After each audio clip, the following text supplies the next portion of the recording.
1월 5일 수요일 중대본 브리핑을 시작하겠습니다.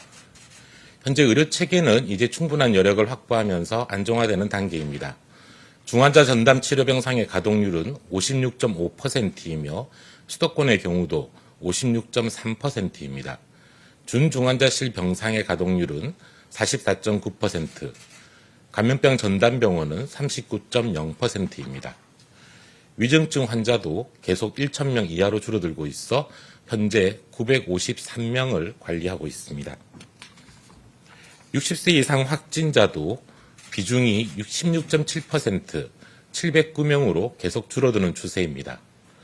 오늘 기준 60세 이상의 3차 접종률은 79%로 접종률 상승에 따라 한때 35%까지 올라갔던 비중이 빠르게 떨어지고 있습니다.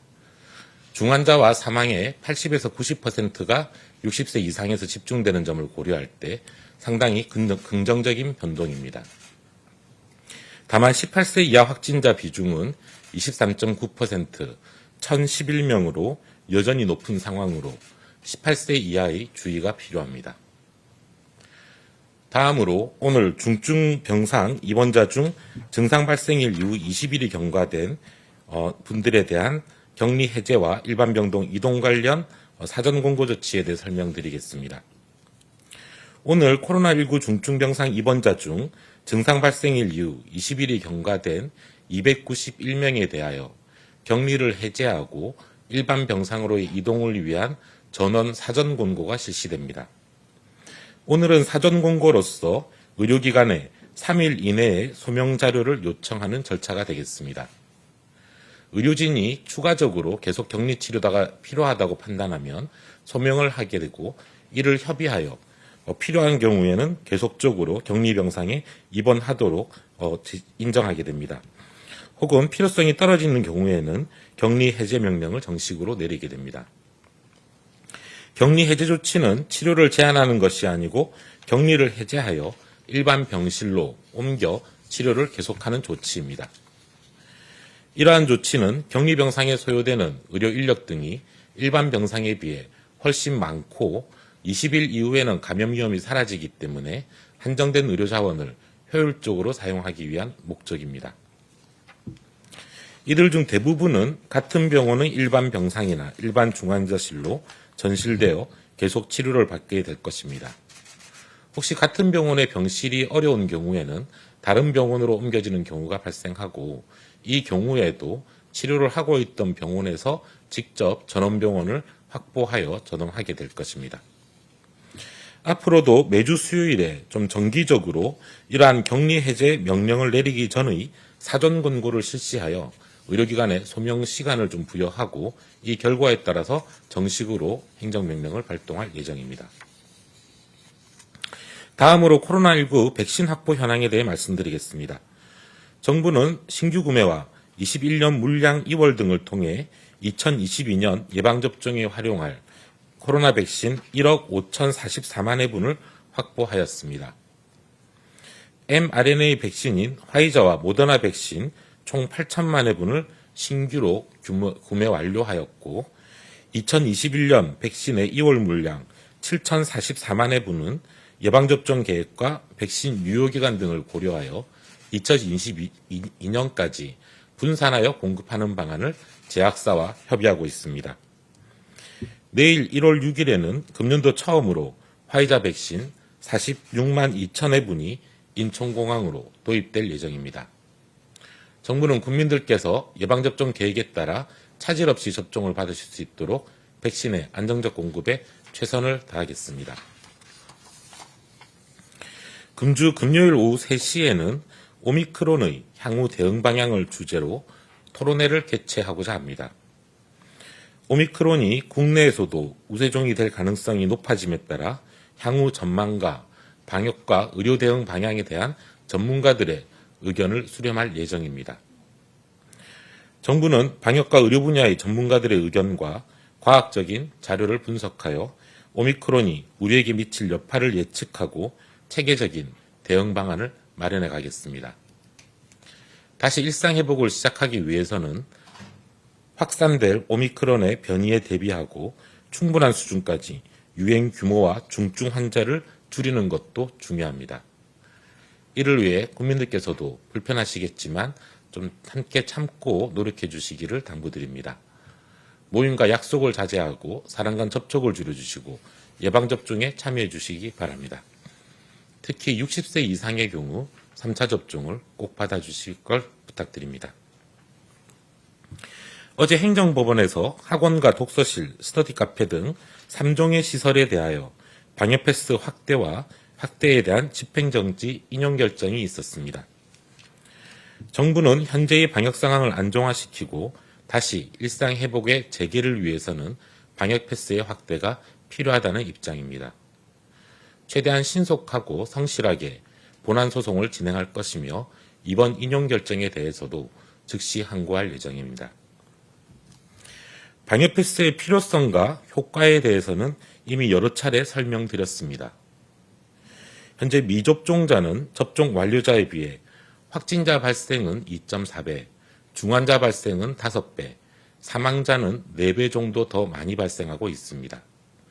더 쉽게 감염되고 더 많은 분들이 중증이나 사망의 피해를 보고 있습니다.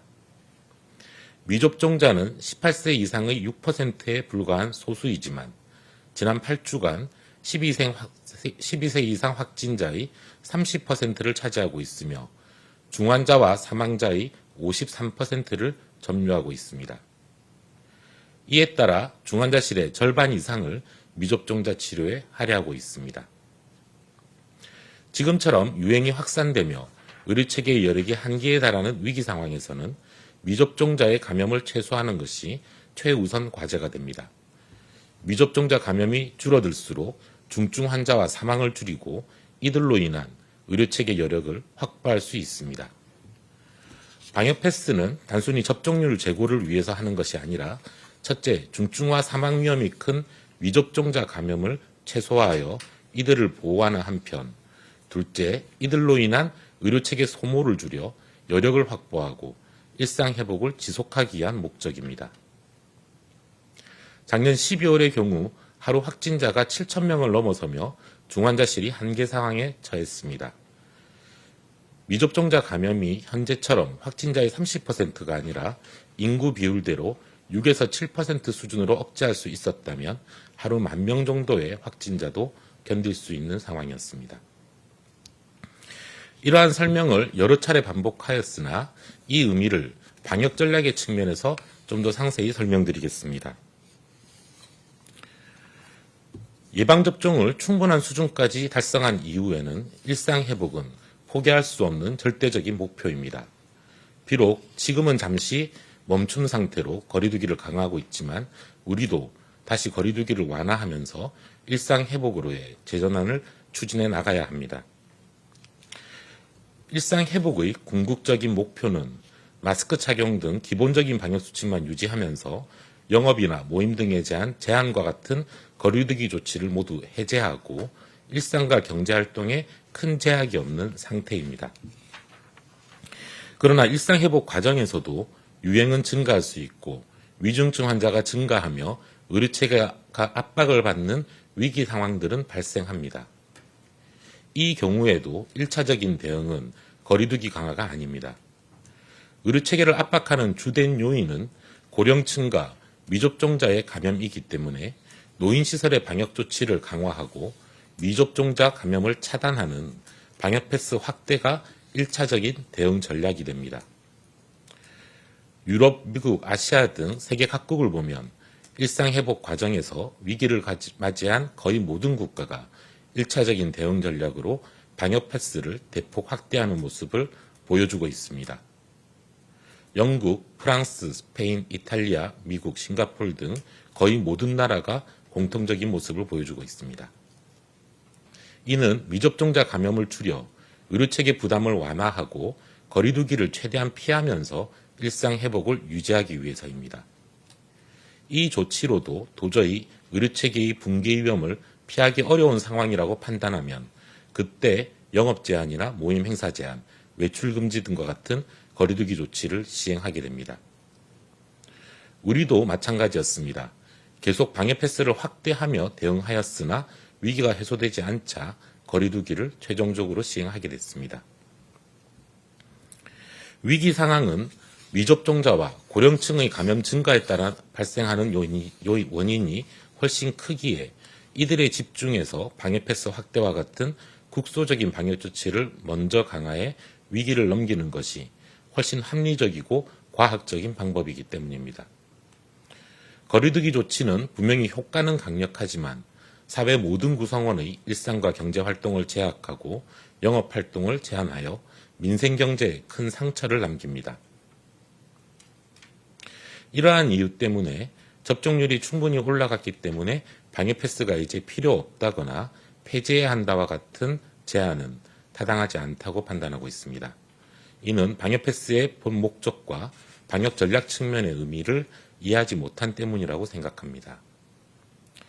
방역 패스를 폐지하자는 주장은 일상 회복 과정에서 유행이 증가하는 위기 상황을 맞이할 때 바로 영업시간 제한이나 모임 제한과 같은 거리두기 조치를 시행하자는 의견과 거의 동일한 의미를 가지게 됩니다.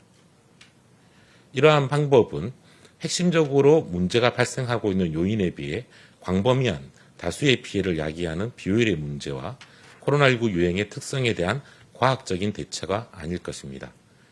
현재 세계적으로도 이렇게 대응하고 있는 국가는 중국이 거의 유일하다고 판단하고 있습니다. 중국의 경우 제로 코로나를 목표로 하고 있기 때문에 유행이 조금만 증가하는 경향이 보여도 방역 패스 등에 대한 조치보다는 전반적인 사회적 거리두기를 강화시키는 조치로 바로 들어가고 있습니다. 방역 패스도 필요 없고 거리두기도 하지 말자는 의견도 종종 나오지만 이는 결국 방역을 포기하자는 의견과 동일한 의견으로서 유행 확산 시에 대해서 이에 대처할 수 있는 별다른 방법들이 제시되지 않습니다. 이 경우에는 고령층을 중심으로 한 광범위한 사망 피해가 발생할 수 있다는 측면에서 검토할 수 있는 사안은 아니라고 보고 있습니다. 방역 패스는 일상 회복의 전환을 위한 방역 전략 측면에서도 굉장히 중요한 대응 수단입니다. 유행이 확산되는 시기에는 방역 패스를 확대하며 미접종자 감염을 최소화하고 다시 안정화되면 다시 방역 패스 대상을 축소하는 형태로 유행 수준을 통제하며 의료체계의 여력을 확보하는 수단입니다. 이러한 측면을 함께 이해해 주시면 감사하겠습니다. 방역 패스의 운영에 있어 예외 대상자들, 일종의 협소한 문제가 발생하고 있다는 지적에 대해서는 현재 예외 대상들을 확대하는 문제들을 질병관리청이 전문가들과 검토하고 있으며 운영 과정이 좀 더 원활하게 진행될 수 있도록 최대한 노력하겠습니다. 다만 방역 패스가 다소 불편하시더라도 우리 사회 전체를 위해서 그리고 적절한 유행 통제를 위한 방역 전략의 측면에서도 꼭 필요한 제도임을 양해해 주시고 이에 대해 함께 협조해 줄 것을 부탁드립니다. 감사합니다.